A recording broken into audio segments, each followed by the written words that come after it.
Masih lanjut tentang ketegangan di wilayah Laut Cina Selatan bagian utara. Biar tambah tegang, kita tambah dua informasi baru. Kaum globalis yang anti-nasionalis sedang menghitung pundi-pundi harta mereka. Dan salah satu diantaranya adalah Mark Zuckerberg yang memberikan informasi palsu tentang COVID di dunia maya. Sudah siap kita bergosip?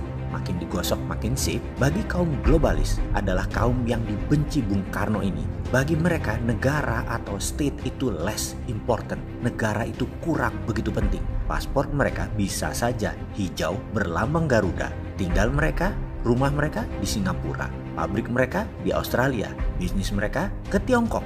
Bank mereka di Cayman Island. Kantor pusat mereka di London. Investor mereka di New York. Mereka tidak punya nasionalisme.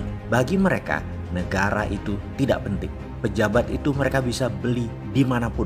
Peraturan negara bisa mereka bayar untuk kepentingan mereka. Yang mereka butuh adalah penekan, alat tekan. Dan saat ini alat tekannya adalah COVID-19. Fakta data dari Goldman Sachs terbaru menyatakan bahwa akhir 2022 corona tidak bisa hilang dari muka bumi. Dan hampir di setiap negara hal itu masih menjadi pandemi. Dunia bisa menjadi depresi. Ini kode keras bumi. Goldman Sachs adalah bagian dari The Have, bagian dari Bilderberg.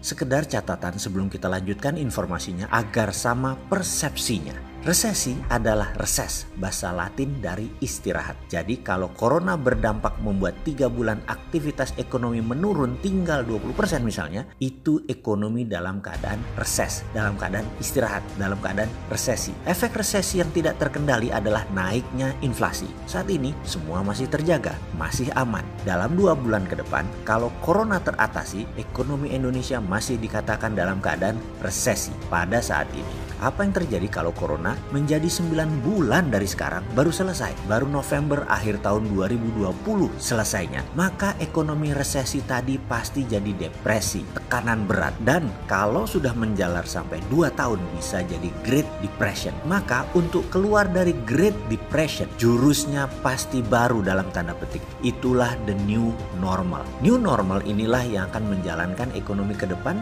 sehingga ketemu resesi lagi, depresi lagi, dan begitu seterusnya. Dan masa itu biasanya 100 tahun lagi setelah new normal tercipta. New normal hadir karena decoupling, keterlepasan dari masa lalu dan harus lepas. Maka itu berkali-kali saya tanyakan kepada sahabat, saat ini nih resesi atau decoupling? Jawab itu. Kaum optimistik non-realistik inginnya corona ini efeknya hanya resesi, setelah itu main lagi, normal yang lama karena mereka sudah tahu bagaimana memainkannya. Kaum globalis nggak peduli mau resesi, mau hyperinflasi, mau Great Depression, mereka siap. Mereka punya skenario the new normal dalam keadaan apapun. Hanya new normal mereka kalau pakai decoupling, pakai Great Depression, mereka bisa pegang kendali dan lebih mudah mereka megang kendalinya, dan sekali lagi lebih cepat mereka ingin lakukan untuk mengendalikan ini semua. Walaupun kasualtis korban corona bisa sampai 30 juta manusia di dunia ini, mereka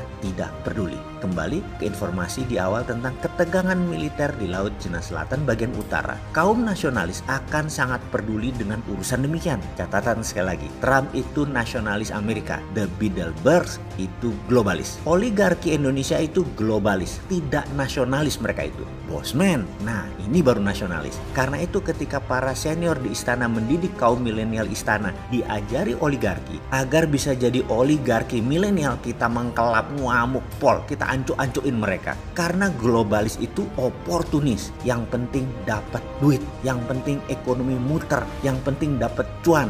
Walaupun uang dari bencana nasional COVID, mereka asik-asik aja, tak bersalah, tak merasa dosa. Negara less important, rakyat less important. Tetapi jabatan itu penting, posisi itu penting, harta itu penting, propaganda demi terlihat bagus itu penting, fakta bisa diatur.